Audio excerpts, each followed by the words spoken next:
Welcome back, everybody. Don't forget, tomorrow night we got two great games coming up for you here. Cheyenne and Davies to match up, that game on WDAY2. Here on Extra tomorrow night, Maple Grove, the reigning 6A champions, will take on Moorhead. Coverage begins at 6 o'clock tomorrow.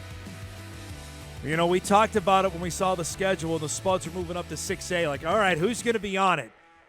Minnetonka's on it. Eden Prairie's on it. Edina's on it. But who's coming up here? And it turns out the reigning state champions are coming up here. We're really pumped to have Maple Grove head coach Adam Spurrell back with us. He's joined us a couple times in the past, talk about his guys that are coming up to play either at UND or at NDSU. But now his football team is coming up here tomorrow night. It's great to see you, bud. Thanks for making time.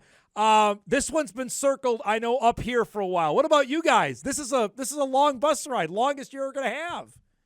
Yeah, obviously this one took some planning more with our booster program, just trying to get coach buses and trying to arrange how we're going to feed the kids and things like that. So we've also had it circled, A, for logistics reasons, but B, just knowing that they're a talented team as well. Describe that for people on the outside. Adam, you're in 6A, you know the competition level. Moorhead fans are finding out. They saw Minnetonka. Wayzata was up here last week. What can you tell us about what this is like on a week-to-week basis that we're finding out now for the first time? Yeah, honestly, especially in the West, I feel like the West has a lot of the teams that are loaded with talent. You definitely have to be up for every single week. You don't get any games where you're hoping for a 49-0 at half. And so it's definitely made it more of a challenge. And I would say part of it is it's just the difference in the trenches right now is probably one of the bigger adjustments. And a lot of it sometimes is just the depth of the number of guys that can dominate up front and things like that. But yeah, it's great. When you got word Moorhead was moving, what were your thoughts on the Spuds coming up?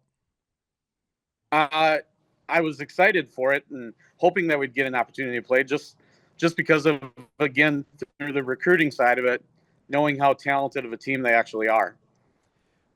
With Jet Feeney being hurt, how different is this Moorhead team? Austin Dryberg has been the starting quarterback now for the last 3 games. How different does Moorhead look on tape as opposed to what you were getting ready for when the season got going?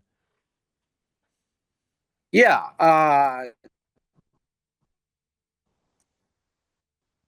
I guess one of the bigger things is otherwise, as you and I were mentioning before, this young man, Austin, he's got a talent as well. And so knowing that they've got 2 quarterbacks that are starting caliber type players, we're kind of assuming and or accounting for both of them. And so that's where I don't think it changes them a ton.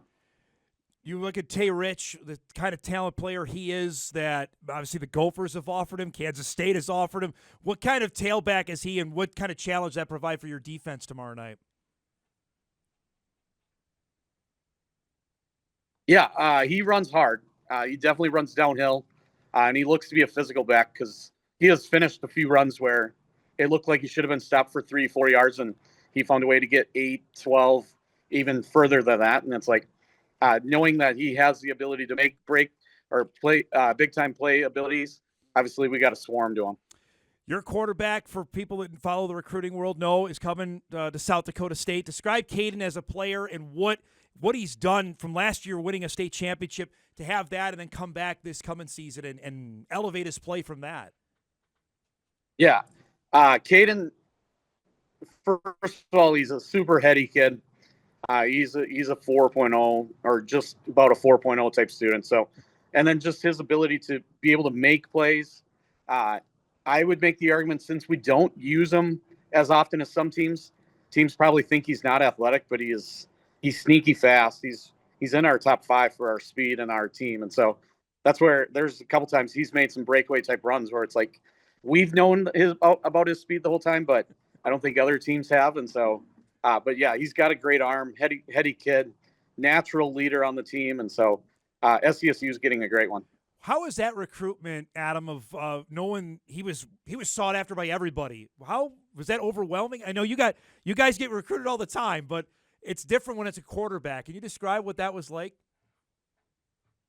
Yeah, I would say the quarterback recruiting just happens earlier.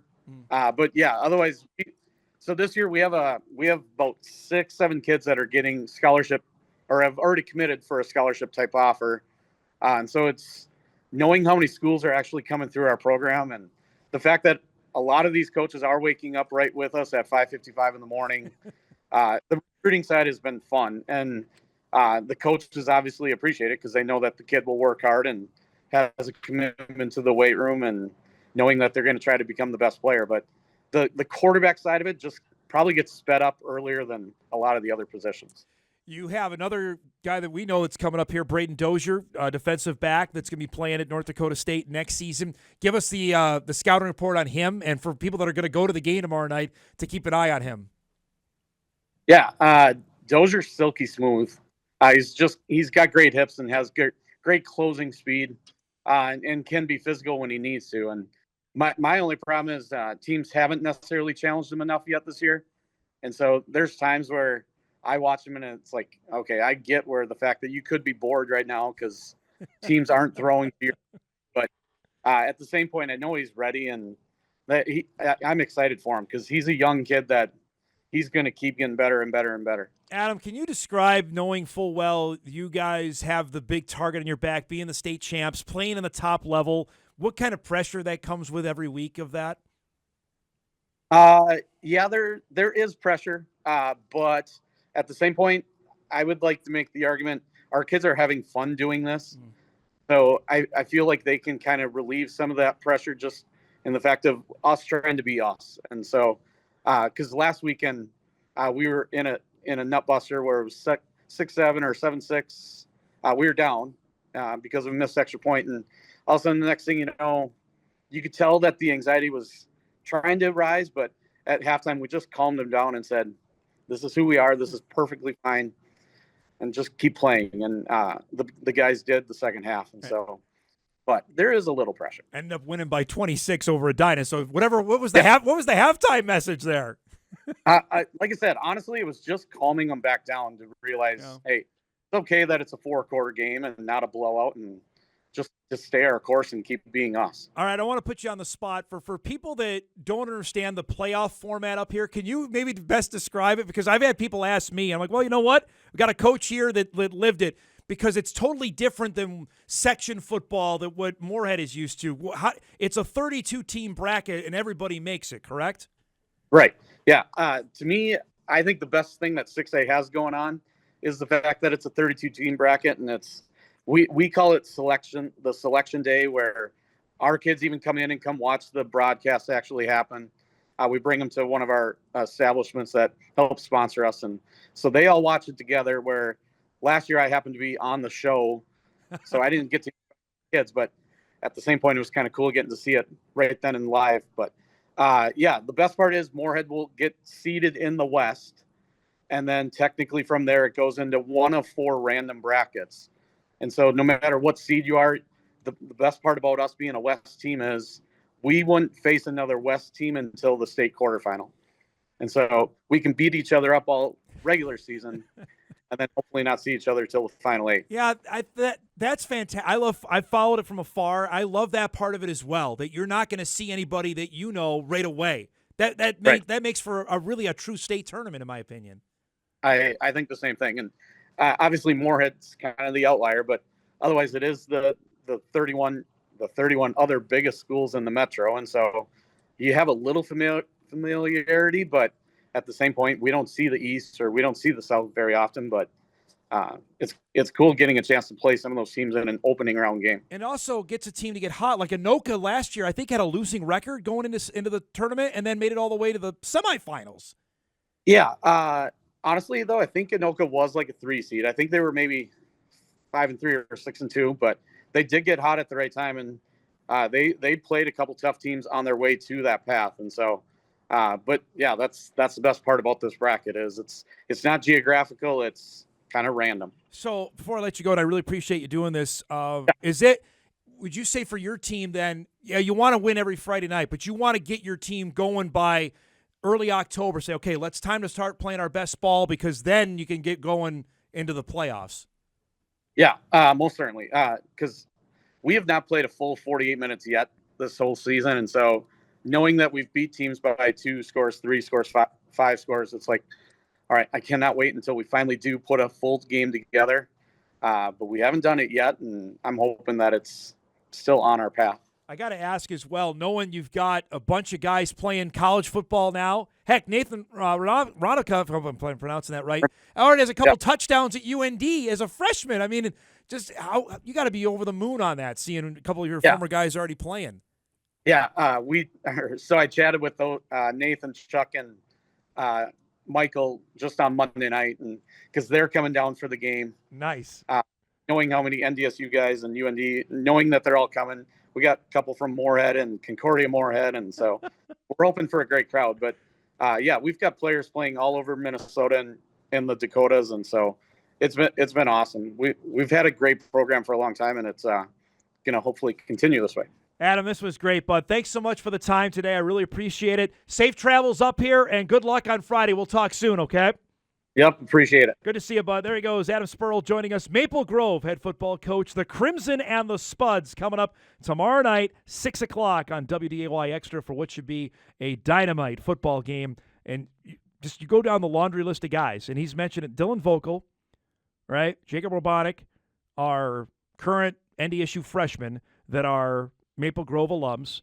He mentioned the 3 UND guys, Michael Wagner. I think we had all these guys on the show. Chuck Langama and Nathan Rabanka, I'll get it right, Rodamka, sorry, are all Maple Grove dudes. Rodamka had 2 touchdowns, I believe, in UND's home opener over Portland State as a true freshman. Pretty darn cool there.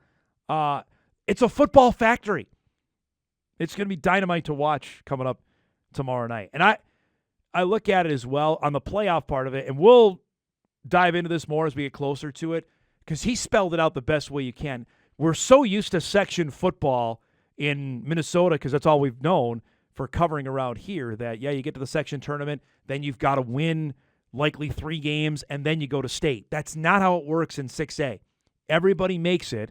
As you heard Adam say, they have a selection show where you get seeded, and you're not playing teams in your own division, so to speak, because the Spuds are in the West Division to start.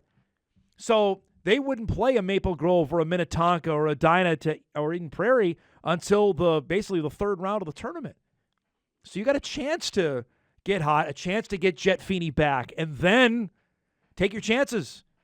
Get hot, make a run. Maybe you make a run to U.S. Bank Stadium. That's all you can ask for. Going to be dynamite to see. All right, we'll break. We'll come back. We'll wrap up our first hour. Got a bunch of emails coming in. Second hour coming up. Don't forget, Craig Dahl at about 10:35 will join us on the show this morning. Back on Hot Mic on WDAY Extra, KSFL, KMBN, and Inforum.com after this.